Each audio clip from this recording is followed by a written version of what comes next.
On va retrouver Yann Chailloux. Merci d'être avec nous de nouveau. Vous avez assisté à cette agression dont on découvre désormais sur l'antenne de BFM TV les images.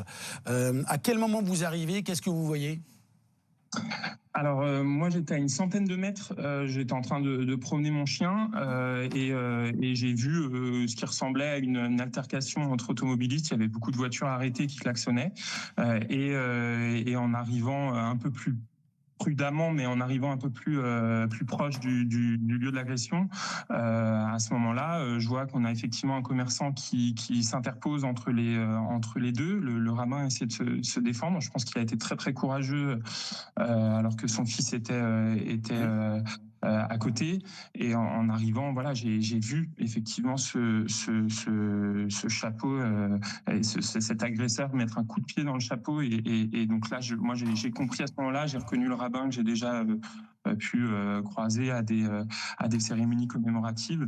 Et donc là, j'ai tout de suite compris, il y avait un état de sidération générale des témoins. Et moi, je rappelle, c'est important quand même, qu'il y a eu plusieurs témoins. Il y a aussi 2 jeunes qui se sont interposés et qui sont restés ensuite avec nous, qui nous ont dit être de confession musulmane. Et vraiment, ils ont été très aidants, très soutenants.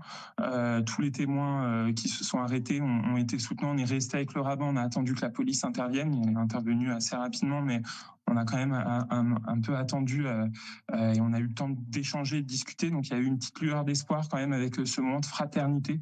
Moi, je tiens vraiment à le dire, à le répéter. Il y a eu cette lueur. J'ai eu mal au ventre toute la journée ensuite en se disant, voilà, c'est vraiment près de chez moi, c'est concret, on le voit. J'ai vu un juif se faire agresser parce qu'il est juif. Et donc,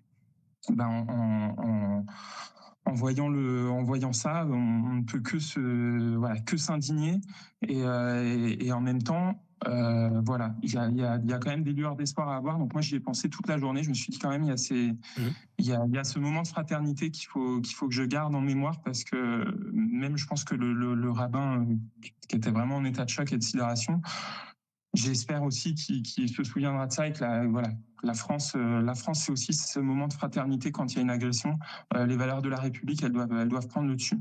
Ce que vous dites, c'est qu'à ce moment-là, vous réalisez que vous venez d'assister à une agression antisémite, qu'il n'y a pas de doute dans votre esprit. Qu'est-ce que vous dites, vous, et quels sont les mots que vous échangez avec ces 2 personnes dont vous soulignez le rôle, avec ce rabbin qui est avec son enfant? Est-ce qu'il y a des mots particuliers? Qu'est-ce que vous vous êtes dit à ce moment-là? Moi, la première chose que je me dis, c'est déjà d'aller vers le rabbin. En fait, l'agresseur partait à l'opposé, évidemment. Et donc là, il faut faire un choix. Est-ce qu'on suit l'agresseur pour essayer de le neutraliser, ou est-ce qu'on va vers la victime? Bon, j'ai fait le choix d'aller vers la victime et je lui ai donné mes coordonnées pour qu'on puisse éventuellement, s'il a besoin de témoignages, rester en contact. Et à ce moment-là, les mots qui sont échangés, c'est surtout vis-à-vis du fils du rabbin qui était là, qui était choqué également, et où on lui a vraiment dit, tous les adultes étaient là en lui disant que la France c'était pas ça, et que c'était visiblement quelque chose de c'était terrible, mais que ça représentait nullement ce que nous, témoins, on était. Voilà, on a essayé de le rassurer en ayant des mots de soutien et des mots de fraternité. C'est vraiment pour ça que moi je prends cette lueur d'espoir. Ça a duré 10 minutes, ce petit échange en attendant la police, mais vraiment moi ça m'a mis du baume au cœur à la fin de la journée. Je me suis dit, bon, il y a au moins ça, et puis tout le monde était vraiment indigné. C'était pas banal ce qu'on venait de voir. Donc c'était pas une agression comme les autres. Et tout le monde, tout de suite, on s'est dit, tous les témoins qui étaient là ont eu la même réaction, que c'était une agression antisémite. Tout le monde l'a vu, tout le monde l'a senti. Voilà. Merci beaucoup, Yann Chailloux, d'avoir été avec nous, à la fois pour relater ce que vous avez vécu, pour le message, pour apaiser les esprits. On va retourner à l'intérieur de la synagogue d'Orléans. Bonjour, monsieur Drouillon, merci d'être avec nous. André Drouillon, vous êtes le président de la communauté juive d'Orléans. Je répète ce que disait Yann Chailloux, qui a assisté à cette agression hier. Un juif frappé parce que juif à Orléans. J'imagine que vous êtes choqué, mais est-ce que vous êtes surpris? Surpris, oui.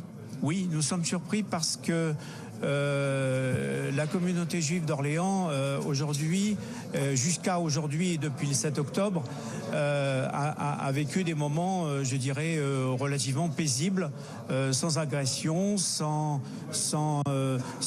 agression verbale, ni physique, ni quoi que ce soit, ni lettre de menace. Donc nous sommes très, très surpris. Voilà. Vous faites un lien avec la date du 7 octobre. Il y a un avant et un après pour vous? C'est ce que vous dites? Non, je veux dire qu'effectivement le 7 octobre a marqué les esprits dans le monde entier et notamment en France par l'exportation du conflit et donc le avant-après, non, on n'a pas vu d'énormément de différence, si ce n'est que les forces de l'ordre ont évidemment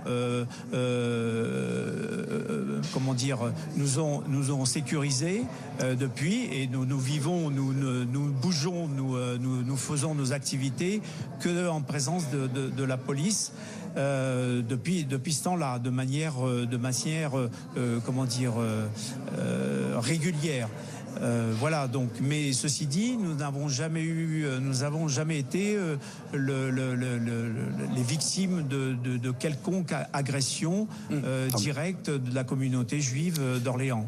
J'ai deux questions en une pour terminer avant de vous laisser. Comment va le rabbin agressé hier et quel est le message de la communauté juive d'Orléans ou des responsables des autorités locales plus globalement? Alors, je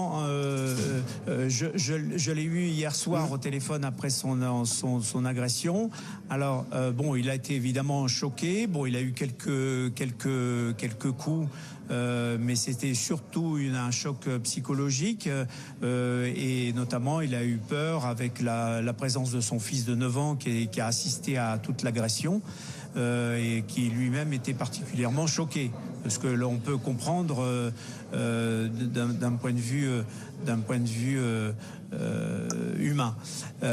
Voilà, donc à ce jour-là, je crois qu'il est justement en train auprès de la police à reconnaître l'agresseur qui aurait été arrêté.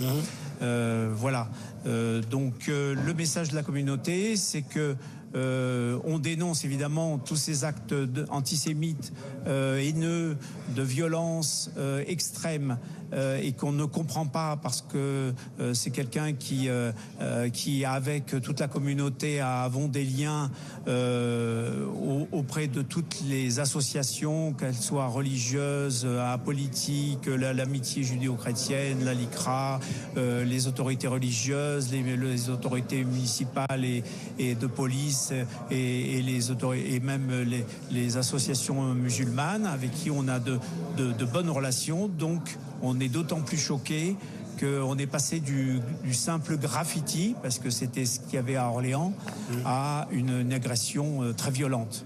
Voilà. Merci. Donc nous, on ne veut pas, comment dire, baisser les bras, et on continuera notre combat pour maintenir ce savoir-vivre ensemble au sein d'Orléans, en tout cas.